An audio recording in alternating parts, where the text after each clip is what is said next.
Good morning, you guys. Today I'm talking about the piston versus the turbine engine. Now, this is an age-old question. Which engine is more safe or more reliable between the two? That's a good question. We're going to answer that today. I'm going to talk through the specs of the two different ones, how they both start. I'm going to finish off the video with just a little description of how each of them starts and works.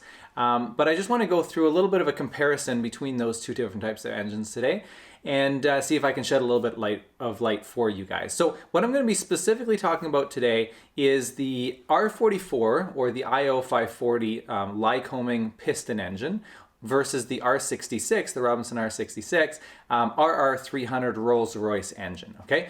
I'm just gonna be using those as basic examples, but there's all types of variants and sizes of those two categories, so piston versus turbine. But for today's example, we're gonna talk about those two, okay? So a piston engine is typically known as a internal combustion engine or a reciprocating engine, and a turbine most commonly referred to as a gas turbine engine, okay? So they work completely different, producing obviously a fairly similar result. Okay, let's talk about reliability and safety, okay? In the olden days, it was much more common for a piston engine to have a failure. There was all kinds of reasons why they had failures, whereas a turbine engine is a more simplistic system, more simplistic type of engine, and therefore had less failures, okay? So the piston engine unfortunately got a really bad rap over the years, and I think it still holds that rap to a certain extent today. People just commonly think, okay, if I'm gonna go in a safe helicopter, I'm gonna go in a turbine-powered helicopter. That's statistically not true these days. So if you look at the statistics of the two different types of engines, I think you're going to find something that's quite interesting, quite remarkable, is the stats are actually pretty similar in the reliability between those two engines, okay? Let's talk about a couple of reasons why a piston engine would fail or cause a failure to the helicopter, and then we'll talk about a couple of reasons for a turbine, okay? So for me, off the top of my head, a couple things that I'm thinking about and what I've seen as examples for a piston engine is you're going to have most commonly a stuck valve, okay? Now this is something that can become a big issue.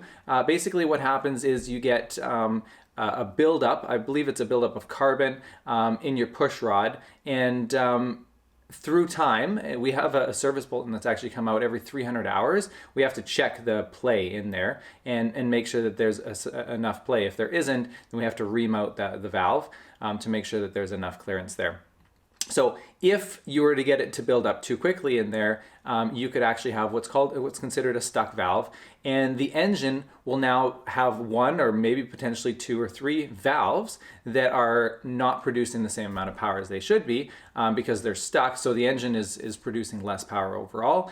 This is not considered an engine failure, but it's a loss of power, okay? So depending on how weighted up the helicopter is, how heavy the helicopter is, you may have a considerable amount of loss of power to the point where you might not be able to hover. You're going to have to do a forced approach or a power on kind of auto rotation landing, okay?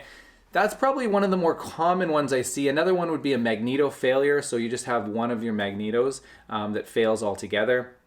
That's less common. You do checks before you go flying to test your magnetos to make sure that they're okay. Less common for something like that. And again, we have systems in place to make sure that these stuck valves don't happen in flight either, okay? But that is something that can occur. Another one that comes to mind is, and we've had this one, which is crazy, but an output shaft failure. So there's output shaft seal failure, not the shaft. So out of the engine, there's a seal that goes around your shaft, the output shaft that comes out of the engine. And if that seal blows, so if it starts to get a little bit of spacing in there, then the oil's going to start coming out, and eventually it'll fail altogether. And then you got a lot of oil coming out of your engine.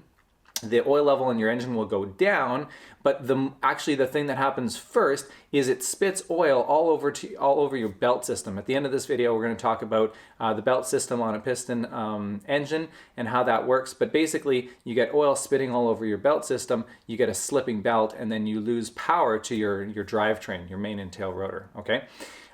So we've had a situation like that in the past. Robinson has had a few situations of that as well. And so we have to be really careful with paying attention inside our cowling. If there's any oil splatter whatsoever in that critical area, even the tiniest little bit, we know that that output shaft seal is on its way out, and we have to replace that. That's a fairly big job. So, so we make sure that we monitor that pretty closely, okay?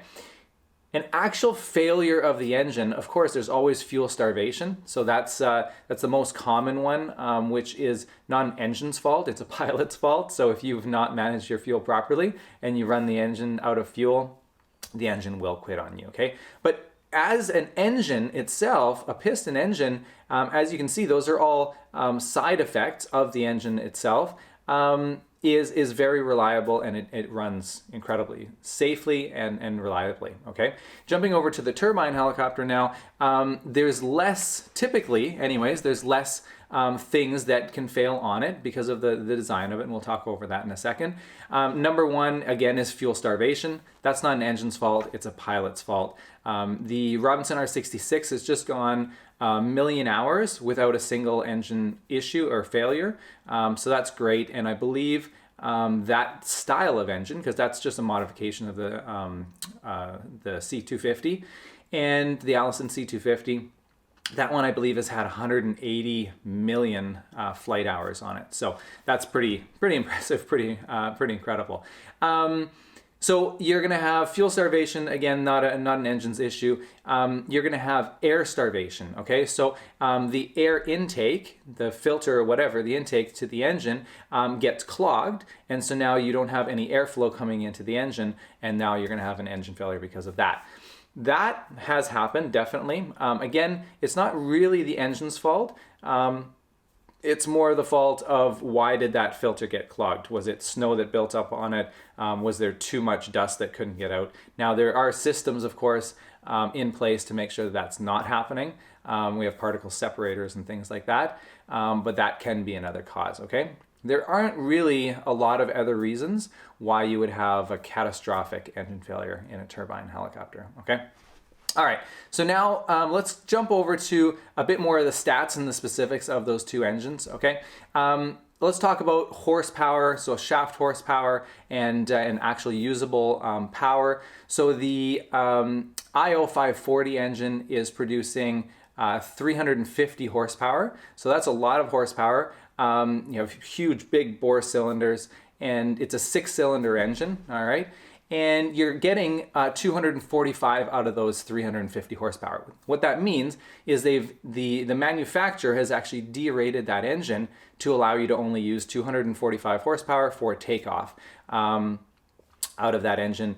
What that does is that increases the life of the engine and increases the reliability and safety of that engine. So instead of thinking about it this way, instead of revving that engine to its max RPM all the time and just using full RPM out of that engine, they're dialing it back and they're kind of running it more at idle. That's not an exact example because obviously you're not running the engine at idle, but it's that type of idea. Instead of using the maximum amount of horsepower that engine can possibly produce, they're dialing it way back and they're saying, okay, we're just going to run it kind of in a mid-range, and that's actually increasing the life and the reliability of that engine. You're getting 2,200 hours time before overhaul on that engine. So that's pretty average, I guess, for most engines. Talking about the turbine, the RR300, it is a 300 horsepower engine producing about 270 of those horsepower. So again, it's derated, not nearly as much because the engine actually has the ability to produce a lot more power, but they've kind of tweaked it and designed it to be able to run at 300, and then they're only allowing you to use 270 of that for takeoff. Okay, So again, they're derating it. That's making it more reliable and last longer as well. Because it's a newer variant, so it's a variant of the older style Allison C250, which is on all the Jet Rangers, the Bell 206 Jet Rangers. Because it's a newer variant, the time before overhaul is a little bit lower on it still. So it's at a 2,000 hour overhaul right now. There's 2 different cycles. So the first phase gets done at 2,000 hours, which is just a light overhaul. And then the second stage, which is the heavier stage, it gets done at 4,000 hours. Okay, so it's double the life essentially for that. Okay, so yeah, that's a pretty big difference. Now here's the interesting thing. Here's the big kicker. On the piston engine, the IO540, it weighs 440 pounds. 440 pounds. It's a pretty big engine. It's probably about this big, you know, something like this. And it fits in the back of that helicopter, but it takes up a lot of space, okay?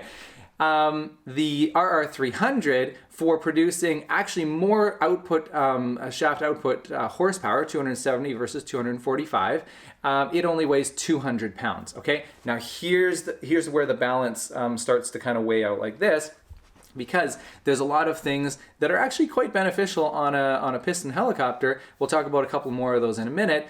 But this is where the big outweighing happens, all right? Now, interesting to note, the R44 helicopter is a 4-seat helicopter. The R66 is a 5-place helicopter. Interesting enough, the R66 is actually a little bit bigger of a helicopter, a little bit wider, a little bit taller, and so forth. It has 5 seats, but overall, the actual helicopter is lighter than the R44. Because of the engine, okay? The engine is much smaller. It's about this long, about this big around. There's not much to it. 200 pounds, so if you really were feeling strong, you could pick it up yourself. 2 guys could grab that thing and pick it up, no problem. That's a big difference. When you're thinking about 240 pounds difference, that's your extra person right there, okay? So even though, and it is producing a little bit more power, so even though the actual power output is relatively similar, you're actually getting, well, it's fairly substantial, you know, another 35 horsepower more, or 25 horsepower more, but you're getting that extra 240 pounds of weight savings. Okay, so that's a big deal. That's a big difference. Now, talking about fuel burn of the two, so the fuel burn on the R44, so the IO540 piston engine, is about 60 liters per hour. The R66 turbine engine is about 88 liters per hour, and that's kind of at a normal power setting. So that would be all types of operations, hot and heavy. You got a full gross weight load. You're doing some cruising, some takeoffs and landings, and some work and stuff like that. So on both of those engines, you're going to get it a bit lower than that. If you're light and you're flying at high altitudes and just doing lots of cruise flight, you can bring that fuel burn down a little bit. Okay, so you're burning about 28 liters per hour more on the turbine engine. Now, what's interesting, at least here in Canada, I think, yeah, it's still the same in the States right now. You're paying less per liter of fuel for jet fuel, okay? So let's talk about that. On a piston engine, you're running what's called 100 low lead or avgas fuel, and on the turbine, it's jet fuel, so Jet A, Jet B, Jet A1, and so there's a couple different types of variants. And so you are burning 2 different types of fuel, and the fuel price of the jet fuel is, I would say, about 40 cents per liter cheaper, okay? So that's fairly substantial, okay? If we're talking in gallons and gallon prices, you're looking at, I don't have the prices on the top of my mind, but looking at about 15 gallons per hour on the piston R44, and about 23 gallons per hour on the R66. Okay, so yeah, fairly big substantial difference in price between the two. So when you weigh out the difference in you're burning extra fuel in a turbine, cost-wise, you're actually spending about the same amount of money between the two, okay? So, yeah, those come out fairly close to the same. Now, the thing that is massively different is the price of the two, okay? So, you're looking at a price point for a new Piston IO540 engine I think it's in the ballpark right now. It's probably gone up a little bit, between $50,000 and $75,000 for the Lycoming IO540. And for the RR300, if you just want to buy a new one off the shelf, I think you're looking in a range of about $450,000. Woo, that's a big difference, okay? So this is where the Piston versus the Turbine helicopters kind of really one outweighs the other as far as cost goes, okay? Your overhaul cost, of course, is going to be way higher because that $450,000 engine is depreciating basically at the same rate as the $50,000 or $75,000 engine. And so cost per hour is going to be a lot higher on that turbine helicopter. Of course, purchase price is going to be a lot higher on that as well. So you're always going to have this outweighing where the piston engine helicopter is always going to be cheaper, turbine's always going to be more expensive. You're not going to be able to get away with that. Unless, of course, somebody were to design a new turbine helicopter that maybe was a bit more efficient in price overall. The purchase price was cheaper, the overhaul price was cheaper. Then now we're talking similar ballparks, which that would be pretty sweet. If there's somebody out there that can do that, that would be awesome. I think with all this technology out nowadays, you'd think somebody should be able to do that. I mean, these engines, interesting enough for you guys, you may not know this, these engines are archaic. So both of them, I mean, people think of a turbine engine as a more modern engine. These engines were designed in the 40s, the 50s, and the technology really hasn't changed a lot. Yeah, there's been some tweaks in this and that, but overall, these engines are still archaic 50s technology engines. They could be way more efficient. I think price point with the technology that we have to manufacture things nowadays probably could come way down on that. So, but that's a thought for a different day. Okay. Okay. Let's talk a little bit about the process of how these two helicopters run, how they start. Okay. So let's talk about the piston engine for a second. I'm just going to quickly run you through the system.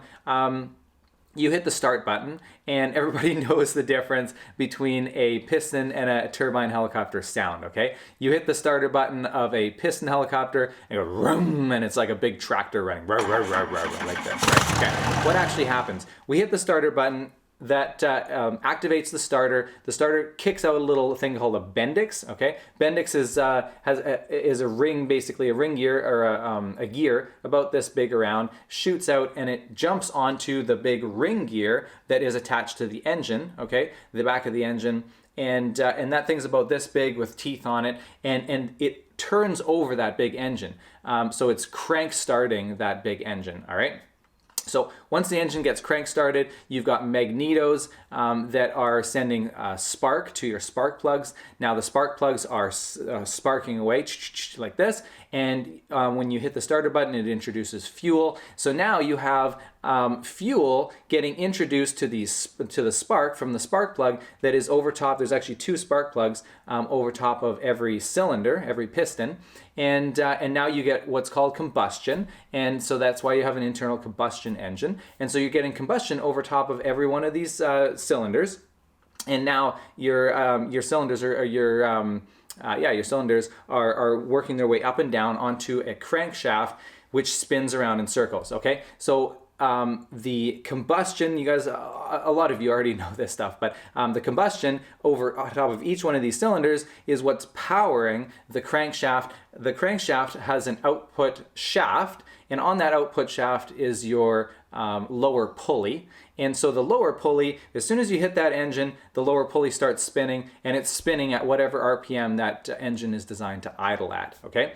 Now, on that lower pulley is a belt system, a set of belts or a single belt that's cut up into many different sections. And we have a clutch. So we engage a clutch inside the helicopter, we flick a switch, and that engages this clutch, and that tensions that belt, okay? Now that the belt is starting to tension up, it's grabbing that lower pulley, and then that drives the upper pulley. The belt is on the upper pulley, which drives your entire drivetrain system, the main rotor and the tail rotor, okay? That goes through the gearbox and so forth, okay? That's how a piston engine is driven, how it's run, okay? On a turbine engine, it's a bit different, okay? So what happens is, you guys know the sound of a turbine engine starting up. You have what's called an enabler on the R66, so you flick that on, That's basically the igniter, okay? So you have the front of the engine, you have the back of the engine, and in the front of the engine is a turbine wheel that is run by your starter generator, okay? So when we hit the starter, it goes like this. Everybody's familiar with that sound, right? What that is the starter is spinning that first turbine wheel, and it's sucking air into the engine. It's going around the through tubes around the sides of the engine into the back, which is called the hot section of the engine. And in the back section of the engine is your igniter, okay? So it's basically, it's kind of like a spark plug, but it's basically just an igniter, and it's trying to ignite fuel, okay? So when we hit the starter, the first turbine wheel is spinning up, but there's no fuel yet introduced into the back of the engine, and so you can hear, if you're listening to the engine, you can hear this tick, tick, tick, tick, tick, tick, but nothing's happening, hopefully. If you've done something wrong, then something is happening, okay? We'll talk about that. Air is rushing into the back of the engine, that's cooling the engine. Once you reach a certain critical level, then you can introduce fuel, and now that fuel is going to ignite, it's going to blow up and explode, and that hot explosion is now going to drive the power turbine, or the back turbine wheel of the engine, okay? That back turbine wheel is what goes to the output shaft, and that output shaft is a direct drive to the drive system, so to the main rotor and the tail rotor. Because it doesn't start immediately like this, it spools itself up, it can be a direct drive to that system, okay? In a piston engine, when you hit that starter, because that output shaft is immediately spinning at full speed, if you had a direct drive system, there would be too much drag on the engine. The starter would never be able to start that engine, okay? And if it could, you would burn out your starter in no time flat, okay? In a turbine, if you, now eventually when you get to what's called a self-sustaining point, there's now a portion of power that's robbed from the hot section, the power turbine section, to now drive the front of the engine, that freewheel turbine, that free turbine. And so now that turbine wheel at the front is getting driven by the main part of the engine, not by the starter anymore. And that front turbine is sucking the air in, the cool air, to be able to cool that engine so it doesn't get too hot, and that air is what allows it to burn and actually continue burning. So in a turbine engine, as long as you have fuel coming into that engine and you have air coming into that engine, the engine's going to keep going. The catastrophic failures you could have is like a bearing in one of your turbine wheels, or damage inside your turbine wheel. So if one of your wheels gets damaged, it'll just completely erupt, explode. The engine will just absolutely blow up. Reasons for that is if you've had, if you didn't have your air filter on there, you had a whole bunch of debris like dirt or something getting in there and chipping away at your turbine wheels, you could have an early failure of one of your turbine wheels because they're running at such high RPMs. Or if you had too much heat. So if you hot started the engine, let's talk quickly about hot starting a turbine engine. So if you've introduced fuel immediately before there's enough air rushing into the back of the engine, now you get what's called a hot start, okay? So there's basically no air in there, you've ignited fuel right off the bat, boom, you get this big explosion, temperature rises like crazy, you blow through like 1,000 degrees in a couple seconds, and now you basically burn up the hot section of your engine, all right? Now, if a pilot, nothing will immediately happen, okay? So theoretically, you could hot start an engine, you go, oh man, that sucked. You could shut everything down, take a deep breath, and then you could restart the engine. It probably would start and the engine would probably run, okay? The scary part is now that you've wrecked, you've damaged that turbine wheel, that back turbine wheel, and you've fatigued the metal in that wheel. And so at some point, maybe very soon, maybe on the next flight or two, or maybe 30 hours down the road, who knows, that turbine wheel will eventually fail because the metal has been compromised on it, okay? That's a hot start on an engine, and that's, of course, very costly. You gotta rip the engine apart, replace a bunch of wheels and stuff like that, okay? That's the basics of how the two work and why you would have a failure on one of those things. So as long as you're treating that engine well, you're giving it fuel, you're giving it air, that thing's gonna pretty much just run forever for you. It's just gonna be amazing, all right? That's a lot of information. You guys' brains exploding right now. I hope you guys enjoyed that. That was a brief-ish sort of description of the two different types. When somebody asks you the next time, hey, is a piston or a turbine a more reliable engine? You can say, you know what, I think from the research that I've done, I think that they're pretty similar nowadays. That's the reality of it. There's personal preference. Some people just like the sound of a turbine. They like the feeling of flying in a turbine helicopter. But the reality is, from a reliability point of view, they're very similar nowadays. You do, of course, get a power benefit, power to weight ratio benefit out of the turbine. So that makes it a lot more feasible for large aircraft. It's really hard to have a large aircraft with a piston engine, just because the bigger the aircraft, the bigger the engine has to get, and you just get into crazy amounts of weight and space. Whereas a turbine, you can pack an incredible amount of power into a really small, lightweight package. So there's obviously huge benefits to the turbine for those reasons. Okay. If I screwed up, guys, which I probably messed up a couple things here, I hope I got all my numbers right and everything. If I did mess up, please let me know down below. Let me know and let the community know, because the people that are watching this want accurate information. I hope I didn't screw up any of those numbers, but let me know if I did mess any of them up. Down below, just share it. I'm more than happy. I'm more than willing to take your guys' critique and feedback. That's awesome. Let me know what your guys' experiences are with these two types of engines, and if you guys have had any failures that you know of on one of those two types that you'd like to share with the community as well. I would love it if you shared this video with somebody. You can do me such a huge favor by just doing simple things like giving this video a thumbs up, a like, sharing some comments, sharing it with somebody that you know. And I really appreciate you guys being here. I appreciate you guys watching these videos, and I can't wait to talk to you on the next one. See you later. Bye.